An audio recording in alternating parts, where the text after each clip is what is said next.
हो, देखो सुनो मत बोलो। Whenever, whatever you are, be 100% करे नाटक। किसी को आओ मत कहो, किसी को जाओ मत कहो। ना कुछ पाना ना कुछ खोना। Who asked you live at zero complaint level?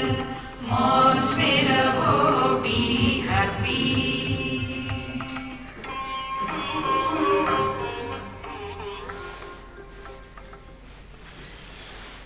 Shri Krishna Shri Krishna Shri Krishna Shri Krishna. गुरुर्ब्रह्मा गुरुर्विष्णु गुरुर्देवो महेश्वरः। गुरु साक्षात् परं ब्रह्म तस्मै श्री गुरवे नमः। तस्मै श्री गुरवे नमः। जब हम चाहे म्यूजिक बंद कर सकते। म्यूजिक को कोई चॉइस नहीं है, नहीं इतना पूरा होने दो। इसी प्रकार से अपने जीवन का नाटक कब खत्म करना है, इस पर हमारा कोई कंट्रोल नहीं। तो ज़्यादा सीरियस होकर के मत रहना जीवन में, नहीं तो ऐसे ही सीरियस बनते हैं। महावीर जी मरने के बाद क्या होता है, इसका एक ही उत्तर है, जिंदा है तो क्या हुआ, कि मरने के बाद क्या होगा। इसीलिए महाराज विचारों को ठीक करना, तभी जाकर के अध्यात्म में प्रगति होगी, नहीं तो नहीं।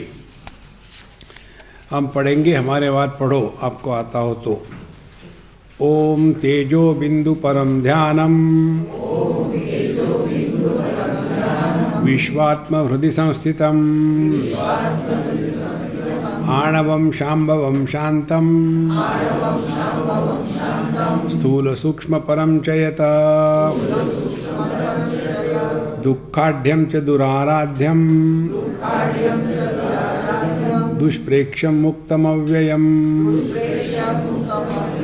दुर्लभं तत्स्वयं ध्यानं मुनीनां च मनीषिणां यताहारो जितक्रोधो जितसंगो जितेन्द्रियः निर्द्वन्द्वो निरहंकारो निराशीर परिग्रहः अगम्यागमकर्तायो गम्यागमनमानसः मुखे त्रीणि च विन्देत त्रिधामाहं स उच्यते। अपने स्वरूप के बारे में बताया प्रथम श्लोक में। स्थूल सूक्ष्म परम च यत्, स्थूल देह, सूक्ष्म देह, देहात्म भाव स्थूल है, जीवात्म भाव सूक्ष्म है। तो यह देहात्म भाव और जीवात्म भाव, इसके जो परे है वह अपना स्वरूप है। उसके बाद कहते हैं, लेकिन हमारे जैसे जो अज्ञान शिरोमणि है उनके लिए कहते हैं दुःखाढ्यम च दुराराध्यम। बड़ा कठिन है जी, स्वामी जी हमने कई बार सुना है, आपको दूसरा कुछ आता ही नहीं, कहीं भी घुमा फिरा करके वही आ जाते हैं। देहात्म भाव की निवृत्ति और जीवात्म भाव की भ्रांति का निराकरण, यह अध्यात्म है। यदि इसमें हम नहीं लगे रहेंगे तो कुछ भी करो, कुरुते गंगा सागर गमनम व्रत परिपालनम अथवा दानम। देखो, ज्ञान विहीन सर्वमतेन भजति न मुक्तिम जन्मशतेन भज गोविंदम करते रहो, कुछ फर्क नहीं पड़ने वाला। क्यों? नर्मदा जी की प्रदक्षिणा करते हैं। एक हमारे बड़े महात्मा थे, हमने उनसे बहुत प्रेरणा प्राप्त करी है। हर एक के दिमाग में ये कीड़ा आता है, चलो नर्मदा जी की प्रदक्षिणा करते हैं, अच्छी बातें करो। नर्मदा जी का क्षेत्र जो है यह तपस्या का क्षेत्र है, और तपस्वी दो प्रकार के हैं। एक प्रकृति को प्रधान रख करके तपस्या करते हैं, और दूसरे परमात्मा को प्रधान रख करके तपस्या करते हैं। यस्य ज्ञानमयम तपः, देखो तपस्या में क्या है, जो हमारी सहज स्थिति है उसका त्याग कर देना। अब घूमने के लिए गाड़ी है, कार है, बैठ के जाओ ना, नहीं हम पैदल जाएंगे, क्यों, तपस्या है। देखो ठंड हो रही है तो कुछ पहन लो, गर्म कपड़े वपड़े, नहीं नहीं नहीं हम तपस्वी है। बैठने के लिए टेबल कुर्सी नहीं, हम जमीन के नीचे जाके बैठेंगे, ठीक है। तपस्या माने वह तपस्या जहाँ प्रकृति को महत्व दिया जाता है, देखो, और फिर उसी को हम कहेंगे कि ये हमारी बड़ी तपस्या है। और आप देखेंगे जितने तपस्वी योगी होते हैं ना, उनमें क्रोध बहुत होता है। कितने भी पौराणिक कहानियां पढ़ लो आप, उसमें एक ही बात है, अमुक अमुक ऋषि थे, उनको गुस्सा आ गया और उन्होंने शाप दे दिया। तो ये जितने तपस्वी योगी है, ये मोबाइल शॉपिंग सेंटर है, इसको शाप उसको शाप। दुर्वास जी ने शिव जी को शाप दिया था, तुम्हारे विवाह में विघ्न आएंगे। अरे लो, बेचारा मुश्किल से विघ्न लग्न करने के लिए तैयार हो गया। देखो महाराज, गुस्सा आया था उनको, मेरी मजाक उड़ाई, मैं तुमको शाप दूंगा। तो यह जो प्रकृति और उसके विकृतियों को लेकर के जो तपस्या होती है वह क्रियात्मक होती है, उसमें मैं बहुत तगड़ा होता है। उसमें अपनी नॉर्मल कंडीशन को फेंक दिया और एबनॉर्मल रहने लग गए। अब जाड़ा है, ठंडा है तो गर्म कपड़े पहनो, नहीं जी हम ठंडे पानी में नहाते हैं। दूसरी तपस्या है यस्य ज्ञानमयम तपः, उसमें भी हम अपने स्वरूप का त्याग कर देते हैं ज्ञान से। देखो कैसे, हमारा अभी स्वभाव क्या है, हम पति है या पत्नी है। अब हमारी ज्ञानमय तपस्या है, तो ज्ञानमय तपस्या क्या होगी, पति पत्नी होते हुए भी, साथ में रहते हुए भी झगड़ेंगे नहीं। कितनी बढ़िया तपस्या है।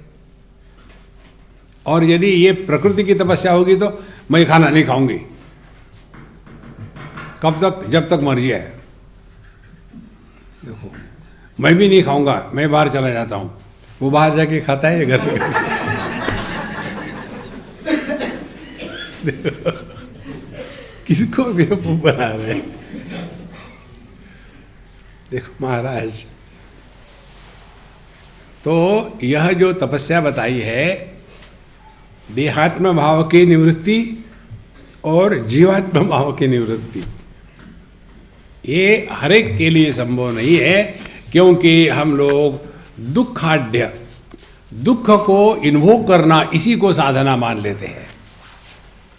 देखो भगवान के सामने खड़े हो गए, आप जाकर के देखो, ये होते ना वैष्णव लोग, उसके बाद दक्षिण भारत में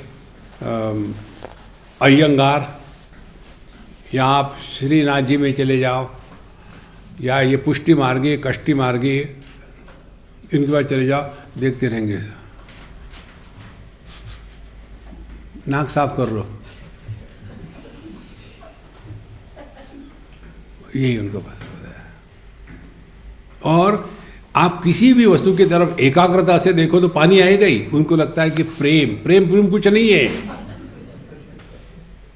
देखो जिस प्रेम में दुख होता है वो आसक्ति है, जिस प्रेम में दुख नहीं होता वो शुद्ध प्रेम होता है। देखो, और आसक्ति वो है, वो जा सकती, टिकती नहीं।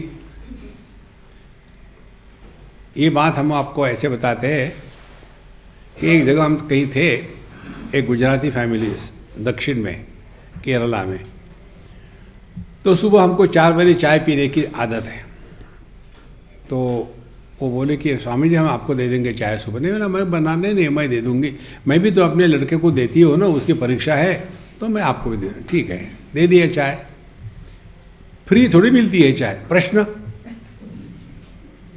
स्वामी जी मैं आपको भी चाय दे रही हूँ और मेरे लड़के को भी देती हूँ, मुझे आपके प्रति भी प्रेम है, मेरे लड़के के भी प्रति प्रेम है, तो ये 2 प्रेमों में क्या फर्क है? देखो, पहले मेरे प्रति जो प्रेम है वो ऐसा है, चाय दी फिर स्वामी गए भाड़ में, कोई फर्क नहीं पड़ता। तुम्हारे बच्चे को तुमने चाय दिया बना करके, बेटा पढ़ाई करना, देखो तुम्हारे लिए कर रही हो। यदि बच्चा ने पढ़ाई नहीं करी तो तुम दुखी होगी। जिस प्रेम का पर्यवसान दुख में होता है वो आसक्ति है, जो प्रेम दुख में परिणत नहीं होता वो शुद्ध प्रेम है। अब आप अपने अंदर झांक के देखो,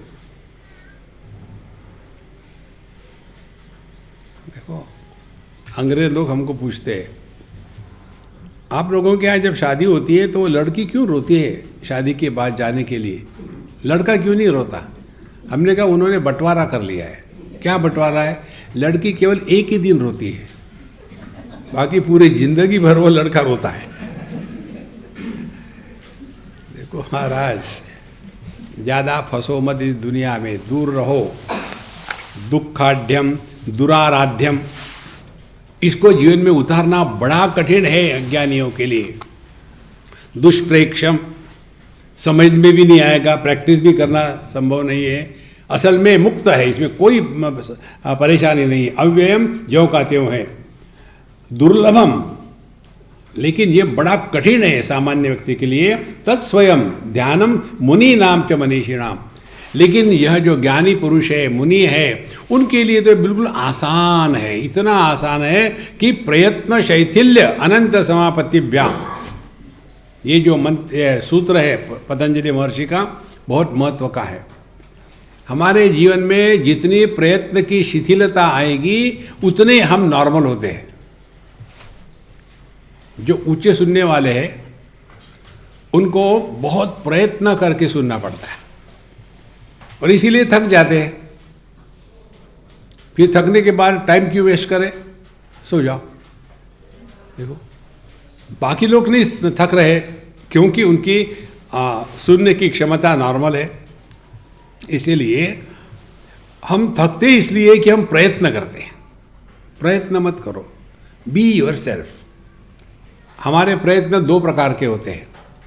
एक प्रयत्न है हम कुछ ना कुछ दुनिया में सिद्ध करना चाहते हैं, we want to prove something holier than thou. हम आप लोगों के जैसे नहीं है, प्याज लहसुन खाते हैं सबके सामने, फिर अकेले में खाते हैं। देखो महाराज कहाँ फंसे हैं, कहाँ फंसे हैं।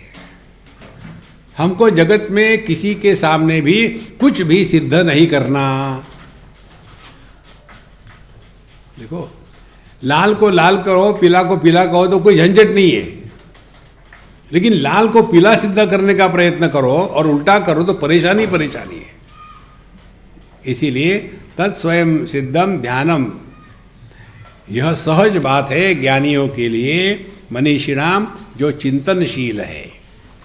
देखो तो पहले मंत्र में हमने चिंतन किया था कि स्थूल जगत क्या है, स्थूल देह के साथ तादात्म्य हुआ तो स्थूल जगत निर्माण हो गया।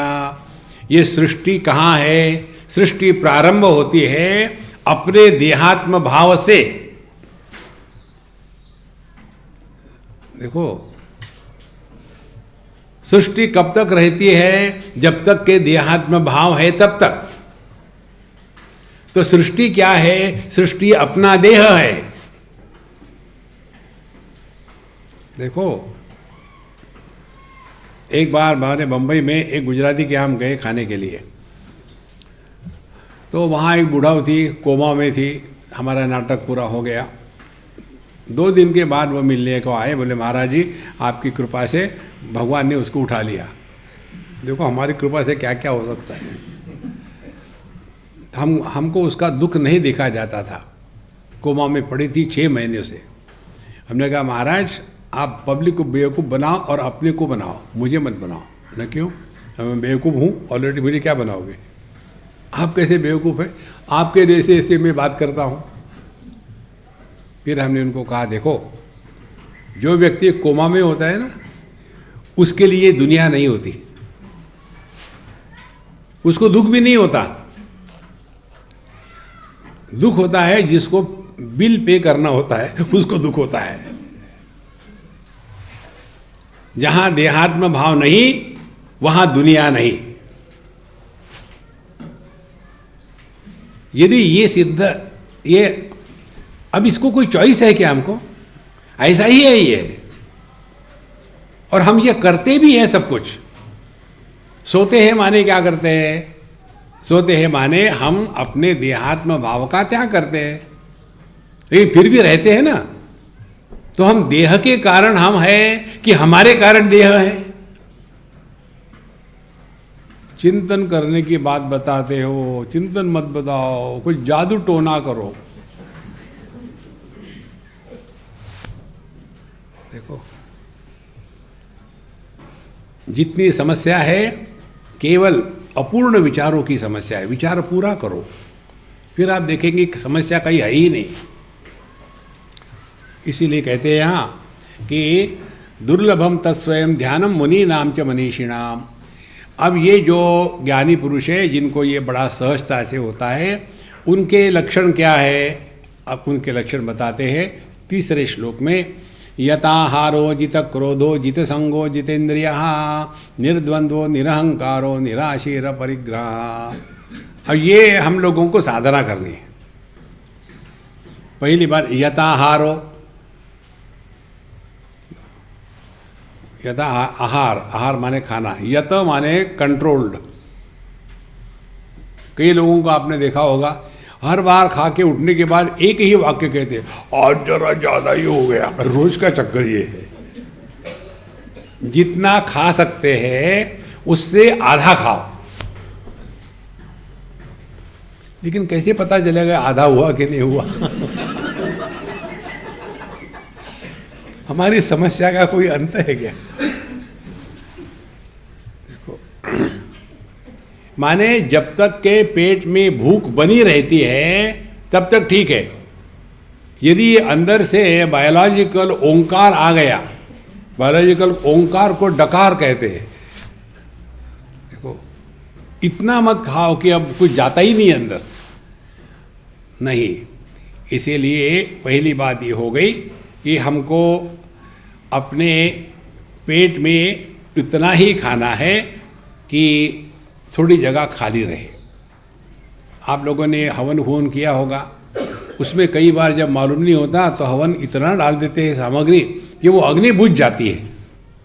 इसी प्रकार से हम इतना खाते हैं कि जठराग्नि बुझ जाती है। देखो, तो पहली बात ये हो गई। अब दूसरी महत्व की बात ध्यान से सुनना। दूसरी महत्व की बात यह है कि आधा खाया और 1/4 उसमें पानी भरा और 1/4 जो बचा है वो वेंटिलेशन के लिए छोड़ दिया। माने अपने पेट में जो जठराग्नि है वो हमेशा प्रज्वलित रहे। उसके द्वारा 2 बातें होती है। एक तो हम सजग रहते हैं और दूसरी बात यह है कि इंडाइजेशन होने का चक्कर नहीं। लेकिन बचपन से इधर हमने कभी ध्यान दिया ही नहीं। अच्छा लगा कि दबा के खाओ, नहीं ऐसा करते अभी ब्रेकफास्ट ज़्यादा ही कर लेते हैं फिर लंच नहीं करेंगे, ऐसे नहीं। भगवान कहते हैं युक्ताहार विहारस्य युक्त चेष्टस्य कर्मसु युक्त स्वप्नावबोधस्य योगो भवति दुःखः।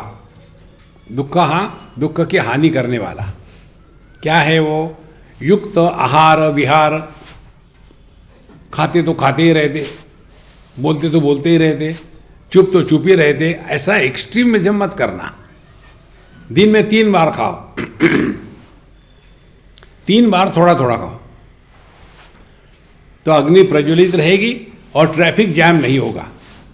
ये उपवास करने वाले जो होते हैं ना, एकदम एक दो दिन उपवास नहीं करेंगे तो ट्रैफिक में गड़बड़ी हो गई, और फिर दबा के खाते तो ट्रैफिक जाम हो गया, फिर हजमुला खाओ। देखो, इसीलिए युक्ताहार विहार से, उसी प्रकार से आवश्यकता है तो जरूर बोलो, नहीं तो मुंह में पट्टा लगा के देंगे, मास्क लगाया। आपका नाम क्या है? नाम क्या है? आप बोलते नहीं क्या? कर क्या रहे हो आप? वाणी ये कर्मेंद्रिय है, हाथ ये कर्मेंद्रिय है। एक कर्मेंद्रिय कैजुअल लीव पर गया, उसका काम दूसरे कर्मेंद्रिय को दे दिया। काम तो वही हो रहा है ना, इससे दूसरे को परेशानी। इसका नाटक हम आपको बता दें, हमने कई बार बताया है, हमको बड़ा अच्छा लगा इसको। हमारे हरिद्वार की बात है, वहाँ हम कहीं जा रहे थे तो हमारे मित्र कहते, स्वामी जी यहाँ बहुत बड़े महात्मा है इस आश्रम में, दर्शन करेंगे हम? चलो। हम पत्थर पूछते तो आदमी को क्या बात है, चलो। हम गए वहाँ, बहुत बड़े महात्मा होंगे शायद। बड़े महात्माओं के लक्षण आपको बताऊं? महान अस्ति आत्मा उदरम यस्य स महात्मा। तो बहुत बड़े महात्मा थे। तो हम जैसे गए तो उनके सेक्रेटरी नज़दीक थे। जिस महात्मा के सेक्रेटरी होते हैं, प्रेसिडेंट होते हैं, वो सभी के सभी कारपोरेटरानंद होते हैं। बाबा जी को काहे को चाहिए अगल बगल में? देखो, तो सेक्रेटरी ने कहा आप नहीं जा सकते अंदर। ठीक है, नहीं तो वापस जा रहे हैं। हम निकले वापस, फिर दौड़ के आए, रुको रुको, क्या महाराज जी ने बुलाया आपको? ने कैसे बुलाया? वो तो मौन है ना। बोले आर्गुमेंट मत करो। ठीक है, नहीं करोगे। वादो न अवलंब्य, किसी के साथ आर्गुमेंट मत करो। बाद में हमने कहा हमारे मित्र को, चलो यार जाते। वो नहीं जा सकते, आप जाओ। हमने कहा enjoy, I am going for sacrifice. अंदर गए, महात्मा तो थे ही, ये बहुत बड़ा ऐसा तख्त के जैसा उनका बनाए हुआ था, पत्थर का, उसके ऊपर गद्दे, उसके ऊपर और गद्दा, बड़ा बड़ा। और हमको तो प्लास्टिक की चेयर दी, प्लास्टिक बैठ बाबा जी, प्लास्टिक चेयर दे दी, बैठो, बैठ लिया। और हमको बताया था मौन है, तो हम चुप रह गए, क्या बोलना है। उन्होंने लिखा आपका नाम क्या है, हमने लिख दिया। कहाँ से आए वो लिख दिया। यहाँ कहाँ रहते हो ये लिख दिया। वो लिखे, मैं उत्तर दे रहा हूँ लिख लिख करके। 2-4 बार होने के बाद मुझे याद आया, अरे यार मैं तो बोल सकता हूँ ना, मैं क्यों नहीं बोल रहा हूँ। और जैसे मुझे याद आया तो मैं हंसने लग गया अपने आप से। तो मैं हंसा, वो भी हंसने लग गए। उनको भी समझ में आया मैं क्यों नहीं बोल रहा हूँ। फिर मैंने पूछा, महाराज जी मौन में हंसना अलाउड है क्या? इस चक्कर में मत पड़ो, अनावश्यक बोलना बंद कर दो। देखो, गिरा मौनम ही बाला नाम, इसमें आएगा। जो बच्चे होते हैं ना, उनको कहते चुप रहो। बड़ों के लिए ये नहीं है। देखो, बड़ों के लिए वाणी की साधना जो है, तपस्या जो है, भगवद गीता के अनुसार उसमें कहते हैं अनुद्वेग करम वाक्यम सत्यम प्रिय हितम चयत। ऐसे बोलो कि किसी को उद्वेग ना आवे, सत्य बोलो, सबको प्रेम मिले, ऐसा बोलो। और मन की तपस्या क्या है? मन प्रसाद सौम्यत्वम मौनम आत्मविनिग्रह। मौन ये मन की तपस्या है, वाणी की नहीं है। देखो महाराज, तो अपने आप से मत बोलो ना, पब्लिक से जरूर बोलो। लेकिन हम पब्लिक से नहीं बोलेंगे, अपने आप से बोलते रहेंगे उसको आने दो, अभी मेरा मौन खत्म होने दो, आधा घंटा बाकी है, फिर देखते क्या करते। देखो महाराज, इसीलिए यह जो साधना है, यथाहारहा, पेट को भर के रखो, दिमाग को खाली रखो। नहीं तो एकादशी है कल की, तो दशमी के दिन इतना खा ले क्योंकि कल दिन भर नहीं मिलेगा। फिर एकादशी के दिन साबूदाना की खिचड़ी, इसका पराठा, उसका ये फल और दुनिया मिठाई सब खूब दबा के खाया। फिर द्वादशी आ गई। द्वादशी का ही महत्व होता है एकादशी में, खाने को डबल मिलता है। तो ये दशमी एकादशी द्वादशी में जितना लोग खाते हैं ना, पूरा हफ्ते भर नहीं खाते। पेट भर के रखो, दिमाग खाली रखो, नहीं तो हमेशा खाने के ही बारे में सोचते हैं। ब्रेकफास्ट में क्या है, कल एकादशी में क्या बन रहा है, निर्जला एकादशी, अरे बाप रे। युक्ता यथाहार, फिर जित क्रोध, दूसरी साधना, किसी भी प्रकार से अपने क्रोध को जस्टिफाई न करे। जब हम ये कहते हैं कि जब तक ये गुस्सा नहीं करो ना काम नहीं होता, इसका मतलब है आपको अपने मन से ज़्यादा दुनिया की फिक्र पड़ी है। साधक का जन्म तब होता है जो अपने मन के शांति के साथ खिलवाड़ नहीं करता। जगत में सर्वश्रेष्ठ वस्तु यदि कोई है तो अपने मन की शांति। जो किसी अन्य के कारण दुखी होता है वो महाबेवकूफ होता है। देखो, हमको एक बच्चे ने पूछा था, स्टूडेंट ने, आप इतना सब लोगों को बताते हैं, लोग सुधारते नहीं, तो आपको दुख नहीं होता? हमने कहा मैं बेवकूफ़ हूँ दुख होने के लिए? बेवकूफ़ लोग दुखी होते। देखो, इसीलिए किसी भी हाल से जित क्रोध, अपने क्रोध को जस्टिफाई न करें। तो क्या करें? डिपेंडिंग अपॉन कहाँ है आप, उसके लिए गिनती की एक प्रक्रिया बताते हैं। समझो आप छोटे बच्चों के सामने है, क्रोध आया, तो क्रोध आने के पहले माने व्यक्त करने के पहले गिनती कर लो, 10 तक गिन लो। 1 2 3 4, और फिर भी यदि क्रोध बना रहता है तो थोड़ा सा करके निकल जाओ। धीरे धीरे क्रोध का आवेग कम हो जाता है समय देने से। यदि अपने सामने अपना बॉस हो और क्रोध आया तो 100 की गिनती करो, 1 2 3 4, पर धीरे धीरे क्रोध खत्म हो जाएगा। और पत्नी हो तो गिनते रहो, रोकना मत। देखो, ये उपनिषदों में आता है। यथाहारः जित क्रोधः, फिर जित संगः। जित संगः, गलत कंपनी में ना रहे। गलत कंपनी कौन सी है, ध्यान से सुनना। एक बार स्पष्ट समझ लो, ये असंभव है कि हम सबके साथ वैसे ही प्रेम से रह सकते हैं, असंभव है। देखो, तो क्या करें? अपनी केमिस्ट्री देखो। जैसे हमको दूध और दूध के पदार्थ सूट नहीं होते तो हम नहीं खाते, नहीं पीते। तो इसका मतलब ये है क्या कि हमको दूध के प्रति घृणा है? नहीं, हम नहीं सूट होते, नहीं होते, दूर रहो। इसी प्रकार से कोई कोई व्यक्तित्व ऐसे होते हैं कि उनके साथ अपनी केमिस्ट्री मैच नहीं होती। उदाहरण के लिए सास बहू, देखो, तो क्या करें? दूर रहो। देखो, अब इसके बारे में एक आपको बात बताते कैसे हम अपने आप को संभाल सकते हैं। हमारे बम्बई में मैच बॉक्स में रहने वाले लोग बहुत हैं। तो एक सज्जन हमारे सत्संग में आते थे रेगुलरली। एक दिन उनकी पत्नी हमको मिलने आई, अकेली आई। बोले, स्वामी जी आपने मुझे पहचाना? मैंने बिल्कुल नहीं पहचाना, तुम लोग को देखा ही नहीं मैंने। बोले, अमुक अमुक आते हैं ना, उनको तो पहचानता हूँ मैं उनकी पत्नी हूँ। उन्हें बहुत बढ़िया, बड़े सज्जन पति मिले आपको। बोले, सज्जन काहे के? मैंने गलती करी, पत्नी के सामने पति की तारीफ करो तो हो गया सत्यानाश। तो फिर शुरू कर दिया, आप उनको समझाओ, आपने उनको बिगाड़ के रखा है। तब मैं चुप हो गया।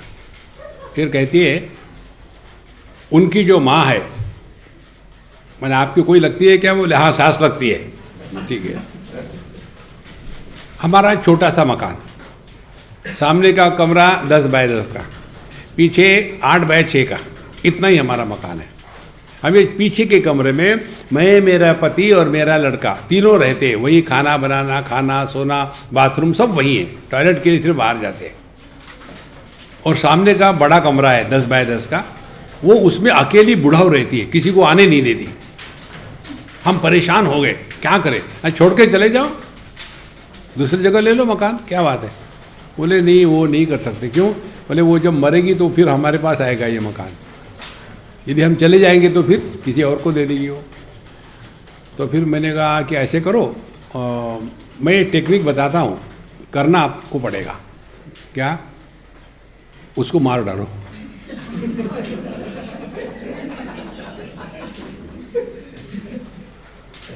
स्वामी जी आप कैसे बात करते हैं? देखो तुम कितनी अच्छी हो, उसको नहीं मार सकते, ये पाप तुम मत करना। अपने पति को बता देना, माँ को हटाओ। नहीं नहीं स्वामी जी ऐसे नहीं। हाँ ठीक है, मैं करूँ? बोले आप उसके मारने के पीछे क्यों पड़े? मैंने समस्या वही तो है, समस्या को हटाओ। फिर वो इतनी फ्रस्ट्रेट हो गई, हमने कहा मैं तुमको बताता हूँ, लेकिन ये बात किसी को बताओगी तो ये तुम पर लागू होगी, मालूम है? बोले क्या है? नज़दीक आओ। और फिर मैं बताया, तुम्हारी सांस 283 दिन के बाद मरने वाली है। मैं जानता हूँ सबका कितना आयु है। तो जहाँ कुछ खटखट होता है उल्टी गिनती शुरू करो, 280। फिर कुछ हो गया, 264। धीरे धीरे धीरे धीरे गिनती उल्टी शुरू हो गई। और फिर एक दिन मुझे आके कहती है, स्वामी जी वो असल में मरेगी क्या? ना मरेगी, मैं तो बताया ना, लेकिन वो इतनी खराब नहीं है जितनी मैं सोचती थी। अब मैं क्या करूँ, वो तो मरेगी।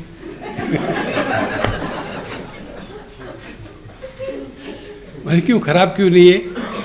बोले मैंने उसको गलत समझा था, वो वैसी खराब नहीं है। देखो तो अब मैं क्या करूं? मैंने बोला देख, उसके जगह किसी एक को मरना पड़ेगा।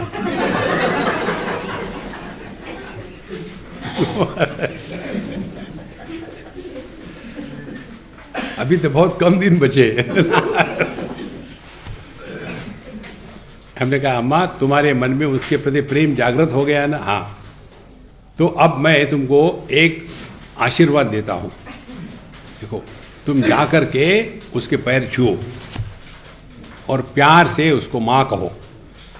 फिर ये जो 283 का चक्कर है वो खत्म हो जाएगा, क्योंकि तुमने प्रेम किया है। प्रेम सबको जीत लेता है। देखो गुस्सा गायब हो गया। जीत क्रोधहा, अपने मन में आने वाले क्रोध का जस्टिफिकेशन ना करें। Don't justify your anger. फिर जितेंद्र, जितेंद्रिय जो है ना, वो जितेंद्र है। यथाहारो जित क्रोधो जित संगो जितेंद्रिय। इंद्रियों को जीतना है। अब कि कौन से कितने कितने इंद्रिय है? हमारे पास 10 इंद्रिय है, 10 ज्ञानेंद्रिय, 10 कर्मेंद्रिय। अब सबको जीतना तो बड़ा कठिन है, तो एक ही जीतो ना। कौन सा? अपनी जबान, जिह्वा, रसना। जिह्वा 2 in 1 है। जब बोलते हैं तब वो जिह्वा होती है, जब चखते हैं तब वो रसना होती है। दोनों को जीतना है। तो कैसे जीतना है? पहले खाने पर don't go give your self too much of choice. जो सामने आता है खाने के पहले यहाँ की बांग लगा लो, आज का भोजन बहुत अच्छा है। देखो एक बार अच्छा है कहा तो फिर उसको खराब नहीं कह सकते, आप खा लो। देखो और फिर जिह्वा को, बोलने को कंट्रोल करना है। उसके लिए क्या करें? देखो सुनो मत बोलो।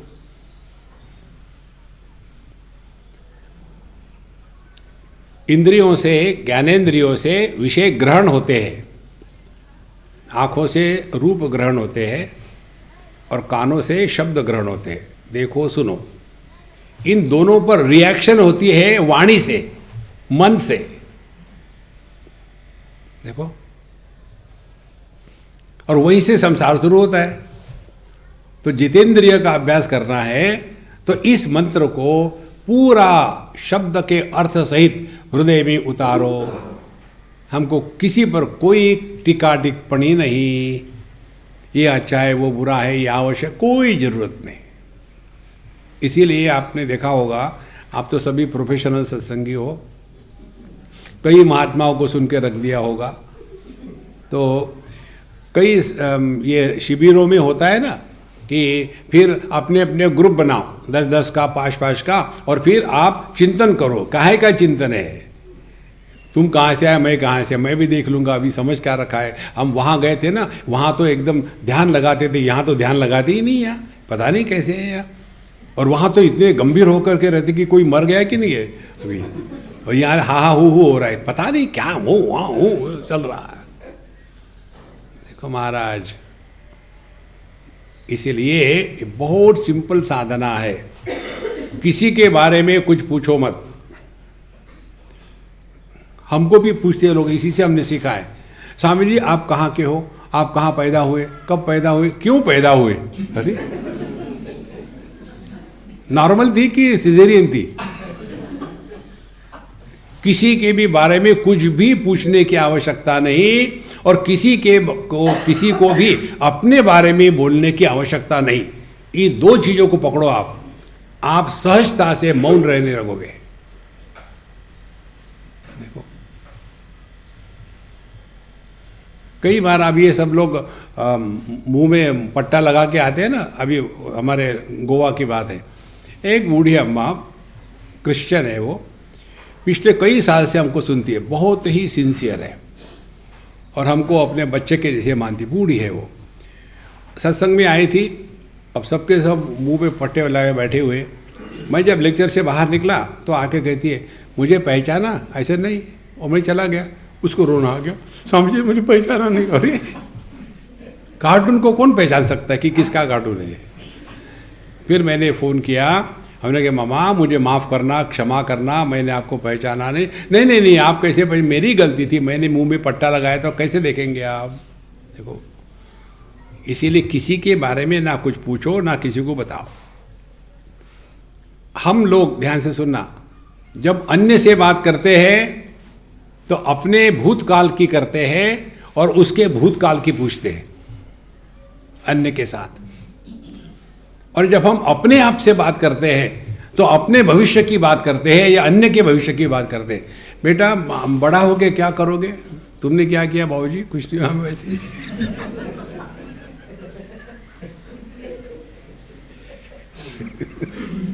काहे को परेशान होते हो?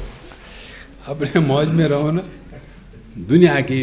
लेकिन ये बुढ़ाऊ बन जाता है ना आदमी, तो कोई छोटा दिखा, उपदेश शुरू। बच्चों के साथ बच्चे जैसे रहो ना, नहीं तो बच्चे सामने है, आप बूढ़ा हो चले गए, वो बच्चा खड़ा है, खड़े क्यों? बैठो बैठो बैठो, बैठो बैठे क्यों? खड़े हो जाओ। अरे बेचारा, इसीलिए कहते हैं जितेंद्रिय अपने खाने पर और अपने बोलने पर नियंत्रण करे, बहुत जीवन में आमूलाग्र परिवर्तन आ जाता है। फिर आगे कहते निर्द्वंद्व। निर्द्वंद्व का तात्पर्य है समझदारी से ये स्वीकार ही करना पड़ेगा, जगत में परमात्मा को छोड़ करके सभी की सभी चीजें द्वंद्वात्मक है। सुख दुख, लाभ हानि, मित्र शत्रु, देखो रोग स्वास्थ्य, पूरी दुनिया ऐसी ही बनी है। आप इसमें परिवर्तन नहीं ला सकते।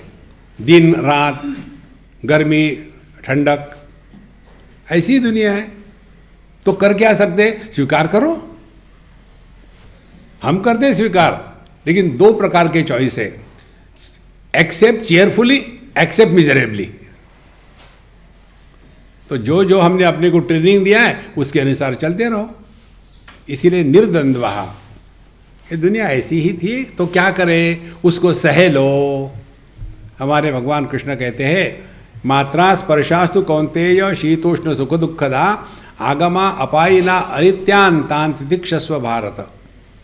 जीवन में आने वाले कोई भी प्रसंग हो, मात्रा स्पर्श इंद्रिय मन बुद्धि के माध्यम से उपलब्ध जितनी भी अनुभूतियाँ है, ये दो प्रकार की होती है, सुखदा या दुखदा, और दोनों की कहानी एक ही है। एक काल में प्रारंभ होते हैं, थोड़े काल तक रहते हैं, बाद में समाप्त हो जाते हैं, इसीलिए वो टेम्पररी है। तो जो टेम्पररी है उसको लेकर के परमानेंटली दुखी होना, ये कौन सी समझदारी है? तो क्या करें? तान तितिक्षस्व भारत। देखो, जिसको हम सुधार नहीं सकते उसको सह लो। देखो, उसके लिए शक्ति चाहिए, इसीलिए स्त्री को शक्ति कहते हैं। देखो, पुरुष सहन शक्ति, जो शक्ति को सह सकता है उसको सहन शक्ति कहते हैं। सह लो महाराज, सह लो, तान तितिक्ष। लेकिन ऐसे मत सहना, अब क्या करें, मजबूरी का नाम महात्मा गांधी नहीं। Enjoy, convert the endurance into enjoyment, फिर देखो जीवन में कैसा आनंद आता है। निर्द्वंद्व, फिर निरहंकार।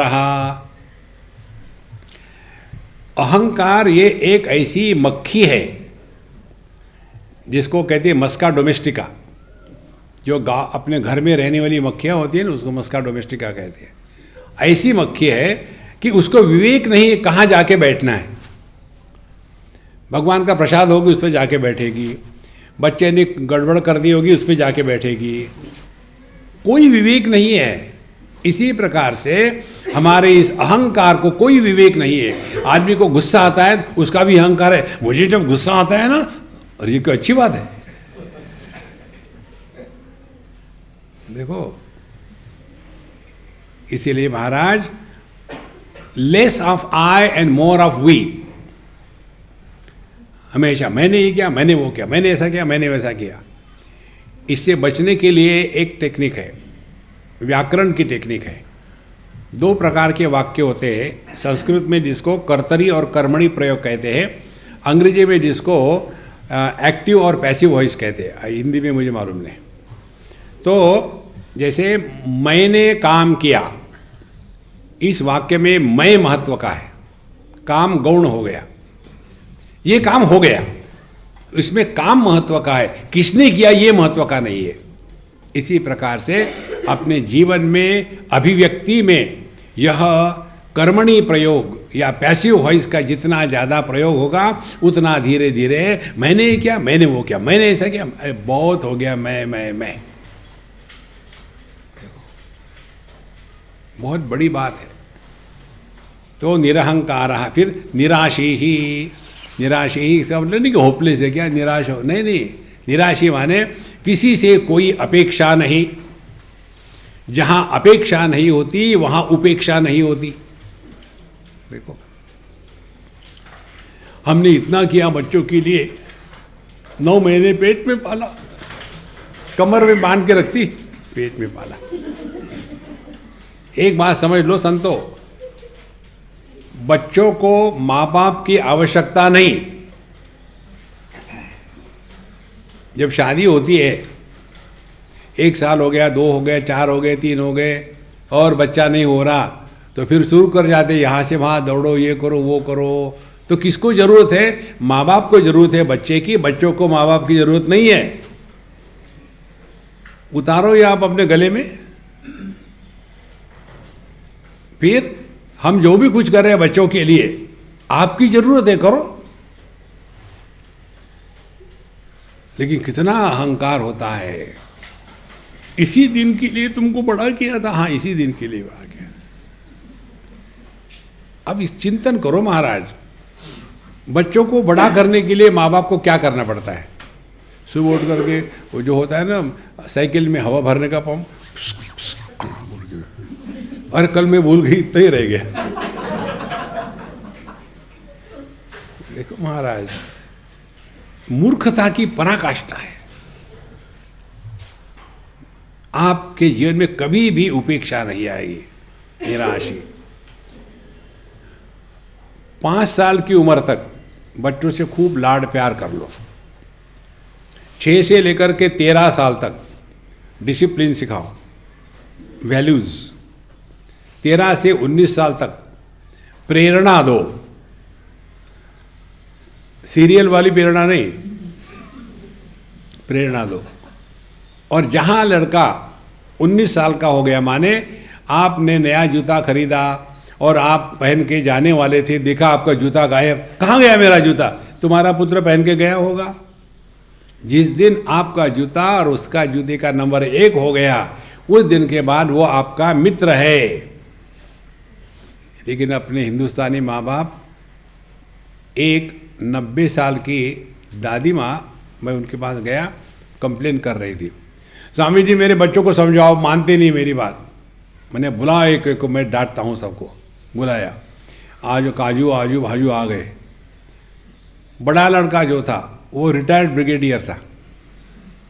अब ये कहती ये मेरे बात नहीं मानता। अब मैं क्या कह सकता हूँ?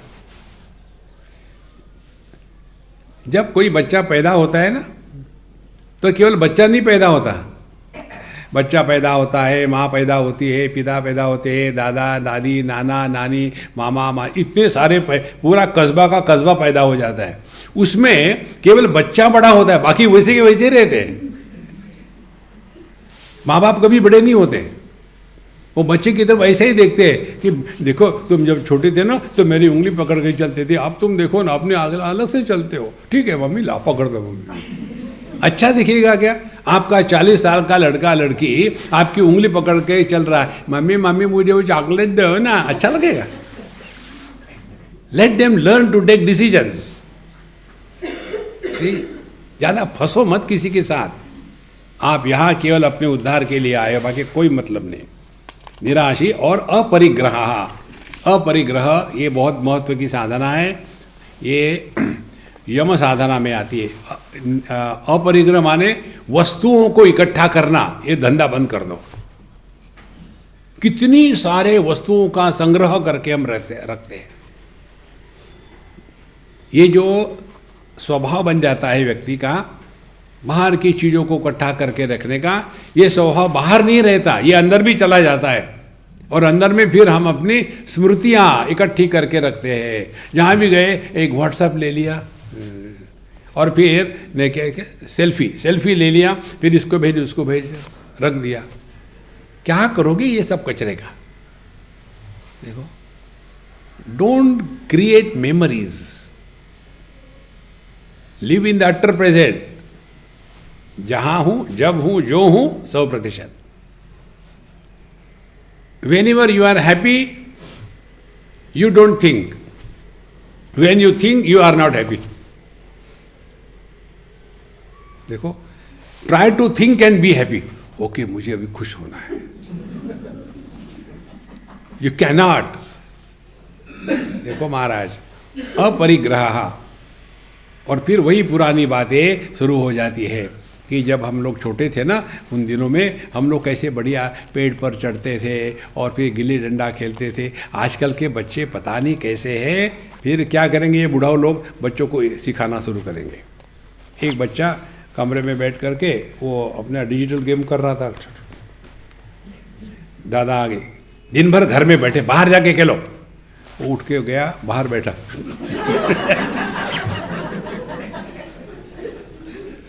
देखो, अरे छोड़ो यार पुरानी बातें, उसी को लेके फंसे हैं उसमें।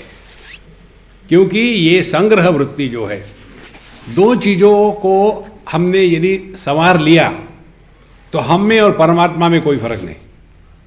दो चीज़ें भगवद गीता के 6वें अध्याय में बताते हैं।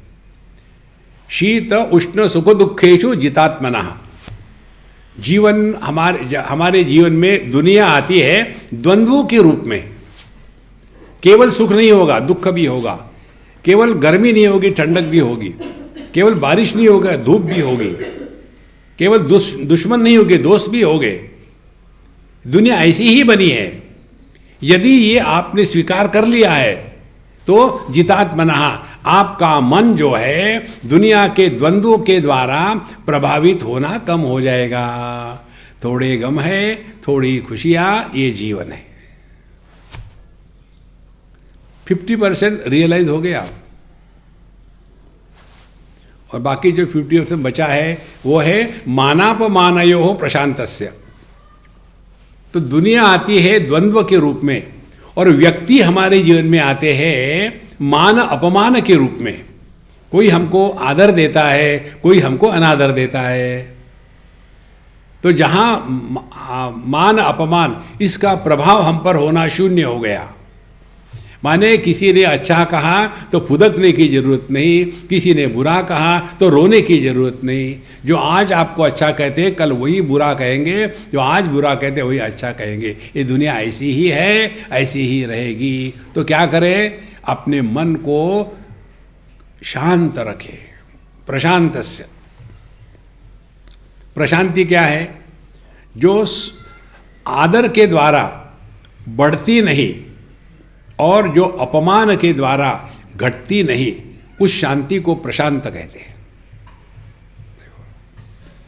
ये तो कितना उसमें होता है। हम बाबा जी लोगों में क्या कम होता है क्या? मेरा आसन उनसे 6 इंच ऊंचा होना चाहिए, नीचे नहीं बैठ सकते। बाएं तरफ से नहीं, दाहिने तरफ से बैठेंगे। देखिए, और जहाँ भी जाएंगे उनका शिष्य होगा और वहाँ वो पहले आसन लगाएगा, उस आसन पर जाके ये महाराज बैठेंगे, कहीं नहीं बैठेंगे। हमको इसके भी स्वामी जी आपका कोई नहीं कि सेवक? हाँ है, कौन है? आप है ना? फिर लगाओ आसन। लेकिन आसन क्यों लगाते? आप देखो, छोटे बच्चों को जब किसी के गोद में सुलाना है तो नहीं डालते क्या? इसीलिए उनका आसन खराब हो जाएगा। क्या भरोसा है किसका? ये मान अपमान अपना पराया सब अपने मन की कल्पना है महाराज। अपने में मस्त रहो, चुस्त रहो, स्वस्थ रहो, व्यस्त रहो, यही अध्यात्म है। बाकी का सब अपने जगह में है और उससे लेकर के ज़्यादा परेशान मत होना। तो ये हो गई अच्छे लोगों की बात। अब जो इसके विरुद्ध है उनकी बात करते हैं। अगम्यागम कर्ता यो गम्यागमन मानसा। जो व्यक्ति है जो नहीं करना चाहिए था वो उसने किया है, और जो करना चाहिए था उसने नहीं किया है। ऐसा माने एक्सट्रीम, कोई बहुत ही उच्च दर्जे का साधक हो या कोई अति घटिया आदमी हो, सबके लिए मुखे त्रिणी च विन्देत, सबकी कहानी एक ही है। सबके लिए जागृत स्वप्न सुषुप्ति, ये 3 मुखों से ये जगत का भोग करता है। ऐसे नहीं कि महात्मा जो है उनको 4 मुख है और जो दुरात्मा है उसको 1 मुख है, नहीं, सबके वही अनुभव है। मुखे त्रिणी च विन्देत त्रिधामा हंस उच्चते। और ये जो इन 3 धामों में रहने वाला है उसको हंस कहते हैं, इसी को जीव भाव कहते हैं। देखो, तो कोई भी हो, पापी हो तो भी वो आंखों से देखेगा, पुण्यवान हो तो आंखों से देखेगा। बिल्कुल सरल है। हमारे दिमाग में ऐसा आता है कि महात्मा जी माने क्या, वो उनका जो शरीर है ना वो 8.5 महाभूतों से बना है, गरीब लोगों का 2.5 पौने 3। ऐसे नहीं होता। हम सब एक ही है, कोई फर्क नहीं किसी में। देखो संतो, इसीलिए ऐसे नहीं कि आपको तो ठीक है स्वामी जी, जैसे हमको माताएं कहती है, स्वामी जी आपको ठीक है, बी हैप्पी बी हैप्पी, शादी करके दिखाओ बी हैप्पी। माने शादी करना दुखी होने का लाइसेंस है क्या? तो हो जाओ दुखी, हु केयर्स, वो क्या फर्क पड़ता है। तो मुखे त्रिणी च विन्देत त्रिधामा हंस उच्चते। हम सभी के सभी सामान्य अनुभूतियों से जाते हैं। स्थूल देह के साथ तादात्म्य हुआ तो जागृत पुरुष बन गए, फिर सूक्ष्म देह के साथ तादात्म्य हो गया तो स्वप्न पुरुष बन गए, दोनों के अभाव के साथ तादात्म्य हो गया तो सुषुप्त पुरुष बन गए। ये कहानी सार्वजनिक है, सार्वभौम है। इसीलिए आगे श्लोक में कहते हैं, परम गुह्यतमं विद्धि यतस्तंद्रो निराश्रयः सोम रूप कला सूक्ष्मा विष्णु हो तत्परमं पदम। तो आगे कहते हैं, इसीलिए परम गुह्यतमं विद्धि, अब ये सब चीज़ों से हट जाओ। स्थूल देह में ये पापी है, ये पुण्यात्मा, इसने इसको मारा, है अपने को क्या फर्क पड़ता है, झंझट में मत पड़ो।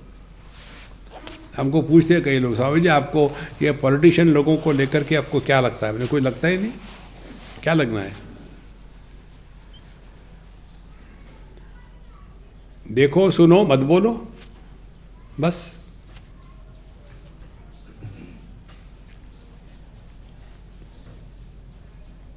ये जो अनुभव है ना आपका,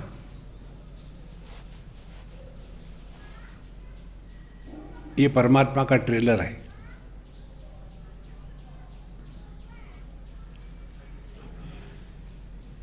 ये आपकी समाधि लग गई है। ना तो आप स्त्री है ना पुरुष है, ना डॉक्टर है ना पेशेंट है, आप केवल है मात्र। यह जो निर्विशेष अनुभूति है, जिसको यहाँ कहा है कि परम गुह्यतमम विद्धि, ये अत्यंत गुह्यतम है। देखो, इति गुह्यतमम शास्त्रम इदमुक्तम मया नघ एतद्बुद्ध्वा बुद्धिमान स्यात् कृतकृत्यश्च भारत। भगवद गीता के 15वें अध्याय के अंतिम श्लोक में कहते भगवान, गुह्यतमम शास्त्र। गुह्य शास्त्र है धर्म, गुह्यतर शास्त्र है उपासना, गुह्यतम शास्त्र है अध्यात्म। उपनिषदों में अध्यात्म की बात होती है, धर्मशास्त्र में धर्म की होती है, घंटी बजाने में उपासना की होती है। हमको ये दो से हट करके अपने स्वरूप में वापस लौट के आना है। ओम पूर्णमदः पूर्णमिदं पूर्णात् पूर्णमुदच्यते पूर्णस्य पूर्णमादाय पूर्णमेवावशिष्यते। ओम शांति शांति शांति। हरि ओम। श्री गुरुभ्यो नमः। हरि ओम। अपना अपना पुस्तक खोलो।